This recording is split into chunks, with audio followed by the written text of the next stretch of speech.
It's no secret that families are failing. We hear through the news and different studies that the divorce rate is still sitting at about 50%.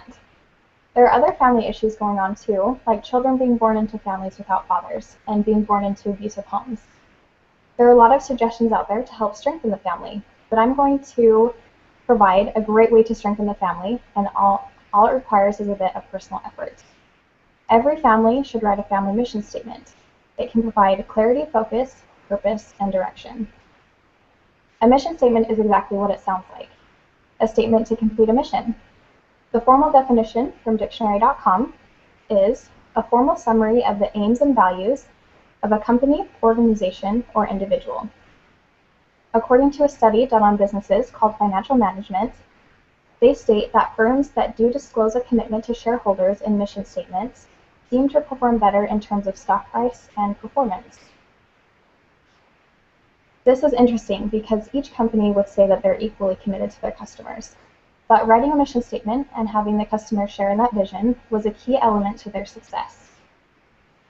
Another great study done on communities called Journal of Religion and Health states that mission statements can provide clarity of focus. The value of a community mission is that it is embodied in its membership and manifested in what its members do.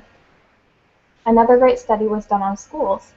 They wanted to find if mission statements had an effect on overall performance and educational traits. The study concluded that the schools that explicitly stated ethical content in their mission statements do actually influence student ethical orientation.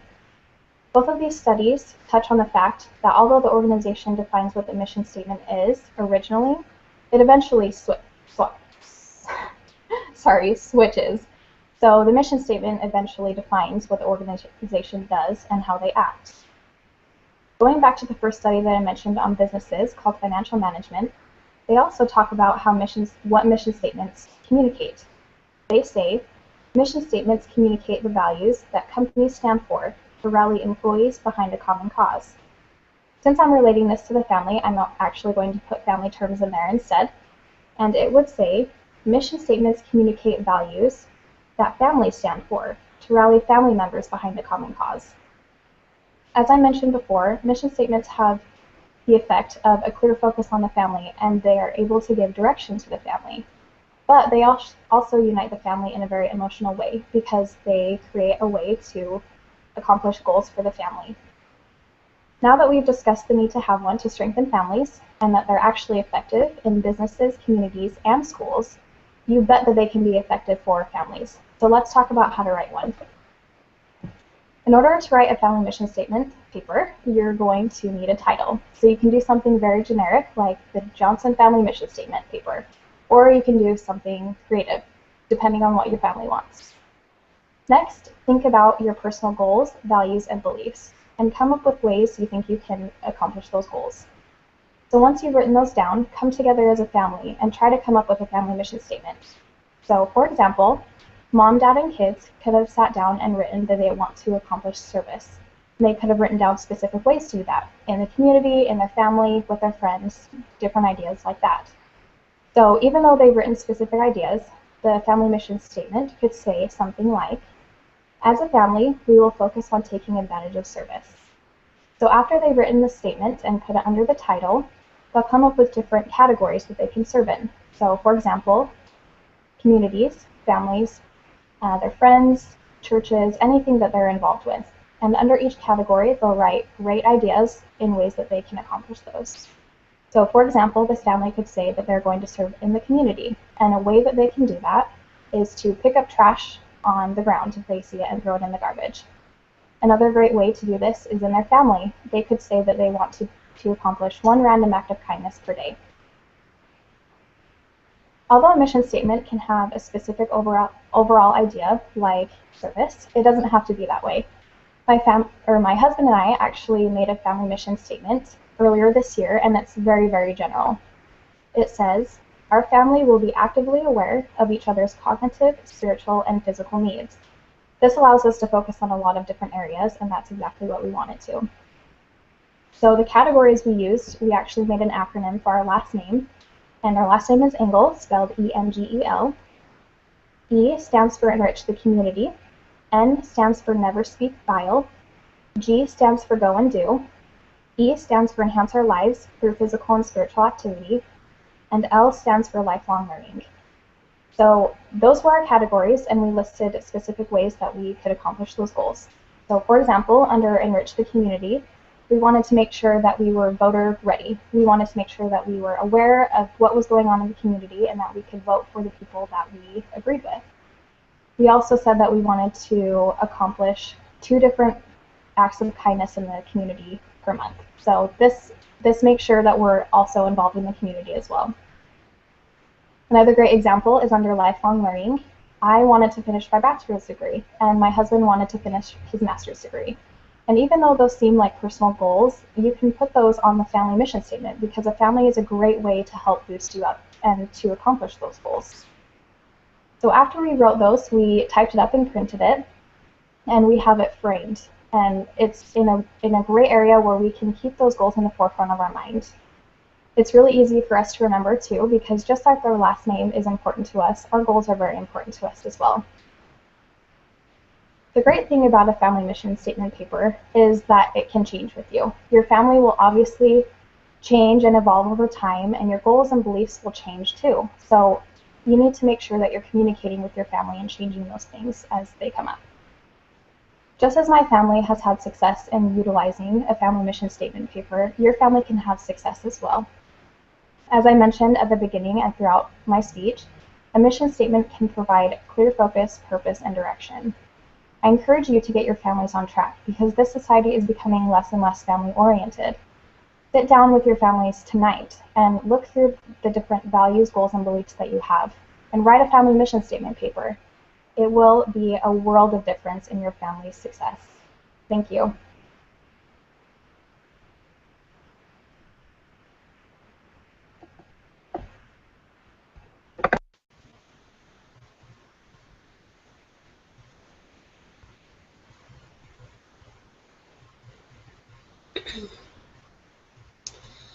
My name is Tori. When I was 6 years old, my older brother was pronounced brain dead. He was 17 years old. Just hours before this horrible pronouncement, my parents were faced with a difficult decision. Their son had suffered fatal injuries from a fall, and while they were trying to cope with the idea of losing him, they signed a piece of paper that said they would be willing to give away his organs to others that were struggling for life. My mom said that the situation was too stressful to feel like she was thinking straight, but before she made the decision to donate, she and my father found a quiet room to say a prayer together. My mom says it was the only thing she remembers feeling good about that night. Because of this choice, my family has since had many incredible experiences with organ and tissue donation.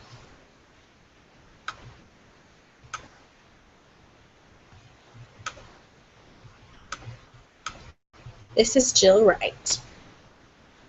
She's the blonde on the left, and my mom is on the right with dark hair. The first time I met her, her name was Jill Hyde, and she was on my her third heart, my brother's heart.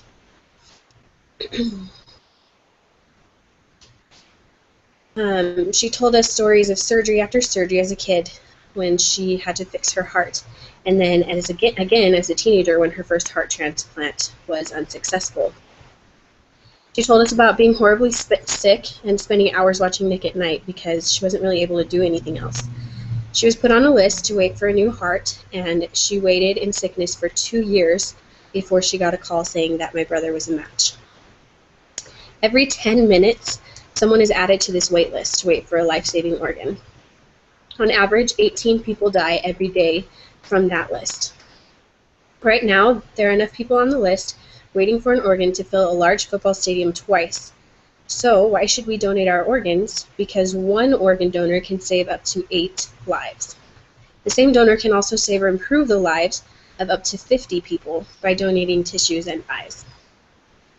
Let me just take a minute and talk about a couple of the common misconceptions about organ donation. Some of the reasons why people might choose not to donate. One that is used all the time is, I think this might be against my religion. And the truth is that all major world religions support organ donation, including Catholicism, Buddhism, and Islam. And most other religions do too, even ones you might not think, like Jehovah's Witness. I would encourage you to speak with your faith leaders about donation before you write it off for religious reasons. Another common misconception is that once a doctor knows that you're an organ donor, then they won't work as hard to save your life. And this is totally not true as well. The doctor, him or herself, often doesn't even know whether or not you've chosen to be a donor. And even if they did, their job, their passion, their livelihood is to do everything they can to save and protect you. And they have nothing to gain from losing a patient, any patient, for any reason. Lastly, some people are concerned about physical damage from organ and tissue removal, but I can assure you that great care and respect is given to organ donors. My brother donated all that he could, and we were able to have a beautiful open casket viewing. There is nothing on the outside of an organ donor's body that is visibly different. So now that we've kind of gone over those doubts, what can we do to be an organ donor? There are 3 easy steps. First, next time you renew your driver's license, you just check the little box for yes when it asks you if you want to be an organ donor. Until your next renewal, you can pick up a little sticker from the DMV to place on your license. You should know, though, that whoever is responsible for your care will be the one to make the decision regardless of what you've designated on your license. So this is not a guarantee that you'll be a donor. That means that in order to be completely confident that others know of your desire to donate, it's important for you to talk to your family and your loved ones and let them know that you've made this decision to make a difference in the lives of others. They will more than likely respect your decision as long as they're aware of it. Lastly, there's a donor registry in every state where you can register to be an organ donor. You can personalize it so that you're totally comfortable with all the choices and decide what you want to donate or what you don't. And when you're registered on the state registry, the hospital will let your family know, and they'll give them a copy of your individual choices. It's still important to talk to your family, though, because they ultimately will be the one to make the decision. My brother made the difference for Jill. We have become really good friends with her and her family, and we watched her get married and raise a family healthily and adopt a little boy, none of which would have been possible without organ donation. We've also met and become dear friends with both of my brother's kidney recipients, one of which also received his pancreas. We've watched one of those families as a father raise his family of 6, and a mother also remarry and raise her 2 children with a father that they never had when she was sick, both thanks to my brother and my parents' choice.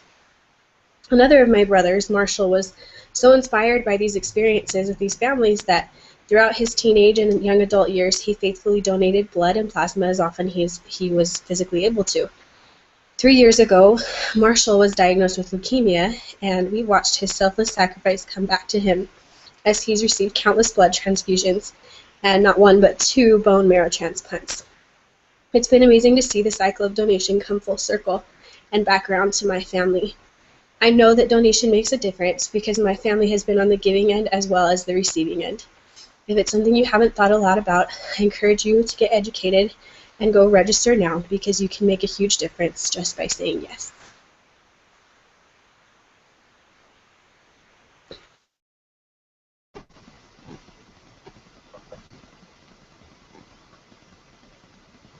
It's everywhere. Signs encouraging you to buy this, telling you why you need that. They are everywhere.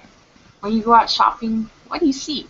Sale, 40% off, and other similar campaigns. Online, we are also bombarded with ads. My point with this, the temptation to pursue materialistic desires is everywhere. It screams that it is the way to find fulfillment in life. However, I've learned that it's actually when we forsake these desires of pursuing materials that we are able to focus instead on our relationships with the Lord and others. It's in this that we find happiness and satisfaction. We are able to really start living when we focus on these things. Unfortunately, focusing on materialism is something that has become more and more common in our society today. We're being misled to try and find happiness in it, especially around this time of year. Just look at the day after Thanksgiving, aka Black Friday. It's a consumerism holiday. I've heard many people point out that it's so sad and ironic that just the day after Thanksgiving, a time when we've been expressing deep gratitude, that we unwittingly spend our time in competition against others to get the best deals and best items. What's even sadder is that the sales are opening earlier and earlier each year. At the Best Buy in Idaho Falls, for example, they opened their doors at 5 p.m. on Thanksgiving Day this year. Here especially, materialism was infringing upon many people's time with family and friends. They could have spent that time strengthening relationships. Here are a couple more examples. The American Research Group has conducted some research on how much Americans plan to spend for Christmas each year. This year, it is estimated that Americans will spend $861. Last year, it was about $801. Another example was the release of the iPhone and the iPhone 6. After just 3 days of its release, over 10 million of them have been sold.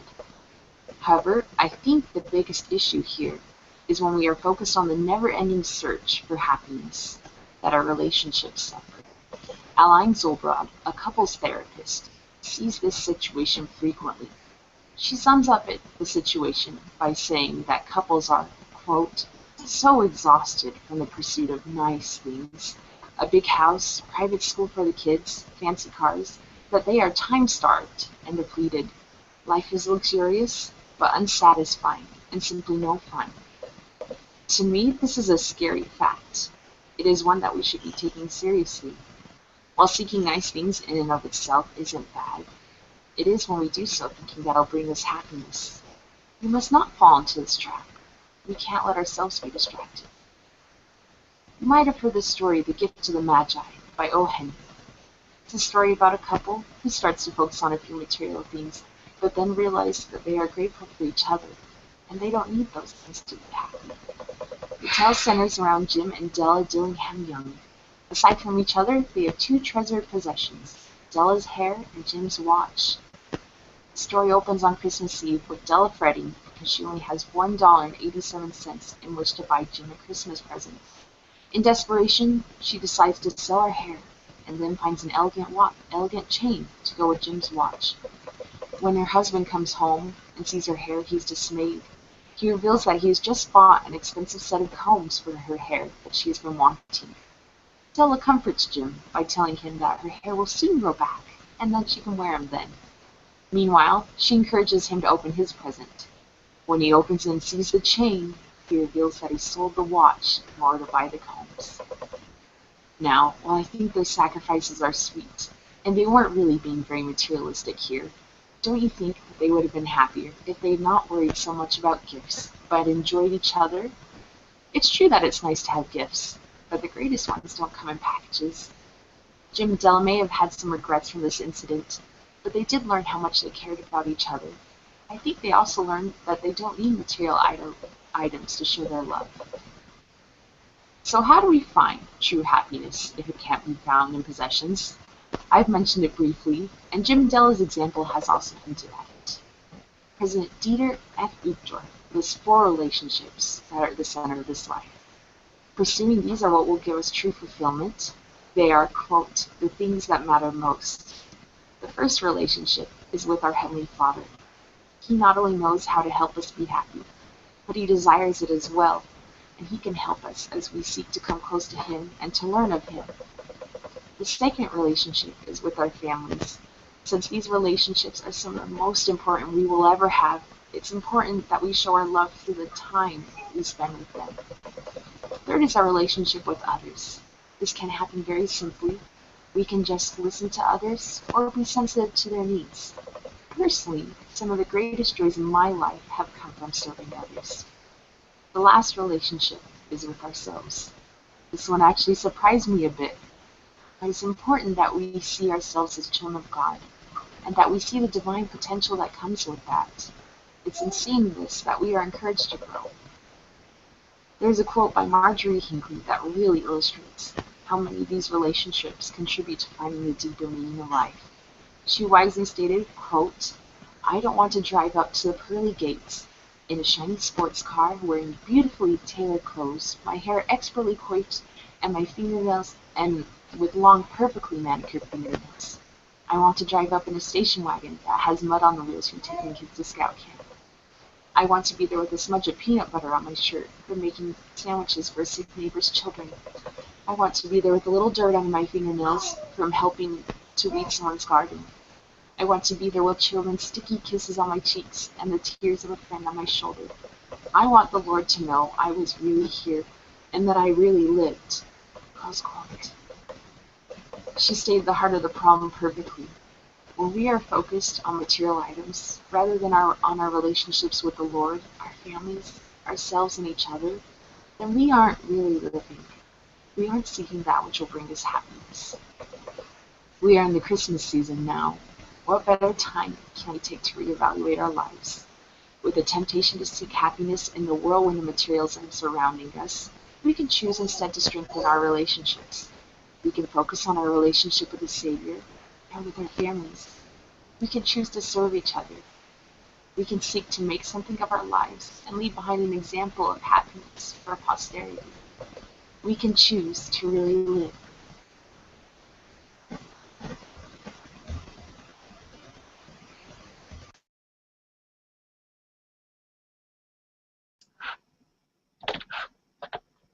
We are coming close to the end of the semester, and I know for many of us, our attitudes could use a little help. Our outlook on life is becoming bleak, and days seem to be dragging out because of all the homework we're trying to get done before finals. I have to admit that my attitude tends to become a little bit more dull around this time of the semester, but, and this is a big but, I know that if I keep a positive outlook and start my day out with a positive thought, I'm going to feel a lot better about myself and about school. Let me tell you a story about a guy who always keeps a positive outlook on life. Jerry was the kind of guy you love to hate. He's always in a good mood and always has something positive to say. When someone would ask him how he was doing, he would reply, "If I were any better, I'd be twins." One day, Jerry was asked, "You can't be a positive person all the time. How do you do it?" Jerry replied, "Well, each morning I wake up and I say to myself, Jerry, you have two choices today. You can choose to be in a good mood or you can choose to be in a bad mood. I choose to be in a good mood. Each time something bad happens, I can choose to be the victim or I can choose to learn from it. I choose to learn from it. Every time someone comes to complaining, I can choose to accept their complaining or I can point out the positive side of life. I choose the positive side." Jerry said life is all about choices. When you cut away all the junk, every situation is a choice. You choose how you react to situations. You choose how people affect your mood. You choose to be in a good mood or a bad mood. The bottom line is, it's your choice how you live your life. Positive thinkers are able to cope better with stress, which I know is something that a lot of us are going through right now. Researchers have found that when optimists encounter a disappointment, such as not getting a job or failing a test, they are more likely to focus on things that they can do to resolve the situation.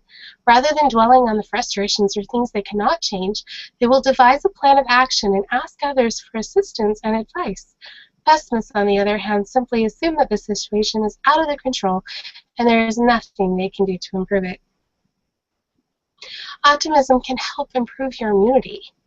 Researchers have also found that people who are optimistic about specific and important parts of their lives, such as school, exhibit a strong immune response compared to those who are more negative view of the situation. Positive thinking is good for your health and well-being. Why it's unclear, where it is unclear why people who engage in positive thinking experience these health benefits. One theory is that having a positive outlook enables you to cope better with stressful situations, which reduces the harmful effects and the stress in your body, and it also allows positive and optimistic people to my goodness, I am so sorry. It is also thought that positive and optimistic people tend to live healthier lifestyles. Pessimists may neglect themselves. Dr. Peterson at the University of Michigan has found, for example, that people who are pessimistic exercise less than do other optimists.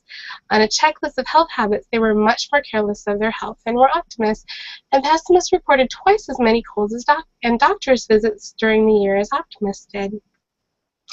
Positive thinking doesn't mean that you keep your head in the sand and ignore life's less pleasant situations. Positive thinking just means that you approach unpleasantness in a more positive and productive way. You think the best is going to happen and not the worst. Self-talk is the endless stream of unspoken thoughts that run through your head. These automatic thoughts can be positive or negative. Some of the self-talk comes from logic and reasoning, while other self-talk may arise from misconceptions that you create because of the lack of information. We need to learn how to identify the negative thinking. Here are 4 ways that people self-talk. For one, they could filter. For example, you got all your homework done for the day, but you can only think of how much more homework you have for the next day. You could also personalize the situations, such as a date was canceled, and you blame yourself thinking that he or she did not want to be with you, but that wasn't the case at all. You can turn things into a catastrophe. For example, your hair is not working with you in the morning, and so the whole day is completely ruined. Or you can polarize, thinking that things are going to be great or they're going to completely suck. There's no middle ground. Wouldn't it be nice to go to bed without having to worry about what the next day is going to be like, instead thinking that tomorrow is going to be awesome? Wouldn't it be nice if we all could feel healthy enough and have the energy to walk up to campus? Wouldn't it be great to only have 1 doctor's visit a year just because that's your yearly checkup? And for those who are single, wouldn't it be great to find someone who is just as positive or even more so than you? And for those who are married, wouldn't it be great to have a happy husband or wife simply because you are happy? We need to focus on that positive thinking. We can continuously check ourselves throughout the day, making sure that our positive thoughts are happening and not leaning towards negative thoughts. We can be open to humor and live a healthy lifestyle. We can surround ourselves with positive people, and we can practice that positive self-talk. One thing that I like to do is have sticky notes around my desk, especially helpful when I'm working on my homework and I'm feeling very stressed out. One of my favorite quotes is, "A strong positive attitude will create more miracles than any wonder drug." Now back to our friend Jerry. He was a manager at a restaurant, and he did something that you should never do as a manager or an owner of any restaurant business. He left the back door open one morning and was held up at gunpoint by 3 armed robbers. Luckily, the paramedics were able to get him to the hospital in time, and after 18 hours of surgery and weeks of critical care, he was finally released, with still fragments of bullets left in his body. Excuse me. Later, when asked how he was feeling, he would still reply, "If I were any better, I would be twins," but he always added, "Want to see my scars?" Jerry said that the first thing that went through his mind was that he should have locked the back door. Then he said, "As I lay on the floor, I remember that I had 2 choices. I could choose to live, or I could choose to die, and I choose to live."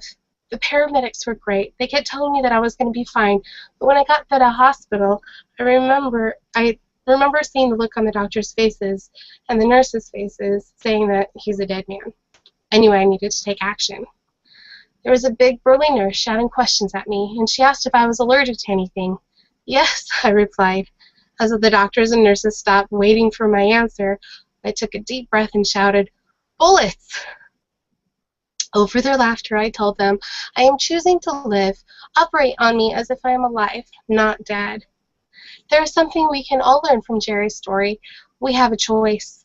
We can choose to be in a good mood, or we can choose to be in a bad mood. Each time something happens, we can choose to be the victim, or we can choose to learn from it. And every time someone comes to us complaining, we can choose to accept their complaining, or we can try and point out the positive side of life. Now I'm going to issue you a challenge. For the next week, until finals are over at least, every morning when you wake up, make a choice. Choose to be in a good mood, and start your day off with a positive thought. Thank you.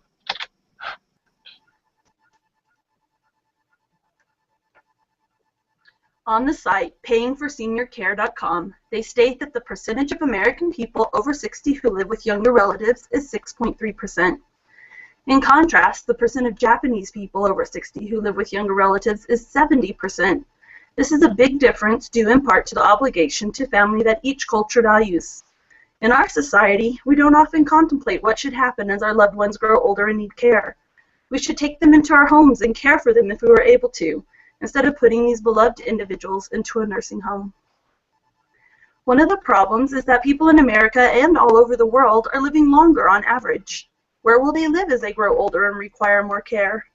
On homeinstead.com, they report that about 90% of American seniors have said that they want to remain in their own homes for as long as possible. They also quote some advantages of in-home care for seniors. for instance, they report that overall, seniors who live at home or with relatives need 25% fewer doctor visits each year. Living at home or with relatives keeps the mental and physical health of seniors at a higher level. The decision must be made about where the senior will live. The three main places that seniors live are in their own homes, with younger relatives, or in an assisted living or nursing home facility. There are several problems with nursing homes, including that they are expensive and often impersonal. Seniors lack the freedom and autonomy that they would have living at home, and there are many horror stories of maltreatment and abuse in nursing homes that are sometimes true. There are also several good things about nursing homes. These include 24-hour skilled care, scheduled activities, and a community for socializing with other seniors. However, these good things can also be done at home with training, planning, and the use of senior community centers. Some of the great things about seniors being cared for in their own homes or living with relatives include having a higher quality of life, experiencing more freedom and autonomy, and they get to stay in the homes that they've created memories in or move in with someone loving and caring. There are programs through Medicare or Medicaid that will pay a young relative to care for their elderly loved one. And you can also find support groups online or in your community for caregivers. Some problems with home care may include seniors might feel like a burden on their family members. They may require more care than can be provided by the family, or the family may need to rearrange or make room for the senior to travel to care for them in their own home. My mother-in-law, Faye, is blind and has limited mobility issues along with diabetes. She now lives with my husband and me. She has experienced harsh words and rough treatment by staff in a nursing home. After about 3 months, she was fed up with them and decided to try an assisted living facility. She became very frustrated with trying to get around the apartment by herself. She often got lost and disoriented because she can't see. After 2 days of that, she called one of her sisters and asked to live with her. Her sister is also older and could not give Faye the amount of care that she really needed, but Faye says it was better than the nursing home and the assisted living apartment. A couple years after these incidences, my husband and I met and were married. 1 year after we were married, we were able to convince my mother-in-law to move in with us.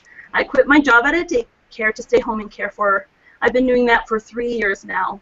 Although it can be frustrating at times, we are so blessed by her sweet spirit, contagious humor about life, and the great things that she brings to our family dynamic. She is very grateful to have a home to be in where she feels love and appreciation for who she is. You may be saying, this is all well and good, but what counsel have the prophets and church leaders given us? Well, President Benson in 1989 declared, quote, "We repeat a scripture from Psalms. Cast me not off in the time of old age. Forsake me not when my strength faileth."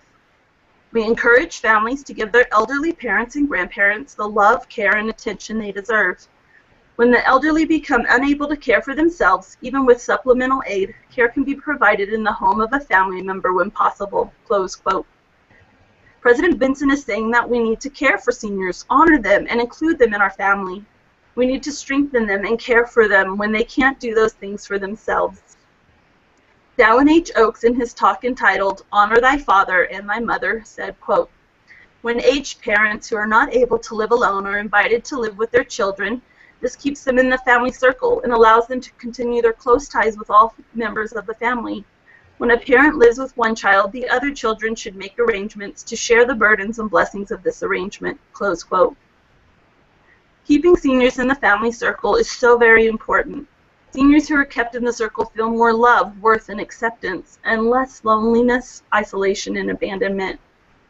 Brother Featherstone in the October 1974 General Conference said, quote, "The family should do all they can. Those who have mothers and fathers who are confined should care for them by furnishing those souls' needs, such as love, care, and tenderness." Close quote. It is our responsibility to care for our aging loved ones. Whether that's in their home, our home, an assisted living facility, or nursing home depends on each individual situation, but we should do our best to try to allow our loved ones to live at home or with relatives if at all possible. We all have family members who are elderly or growing older. Whether they can provide for themselves at this time or are already being cared for by others, you should evaluate your life and your gratitude for these great people who came before you and made your life possible.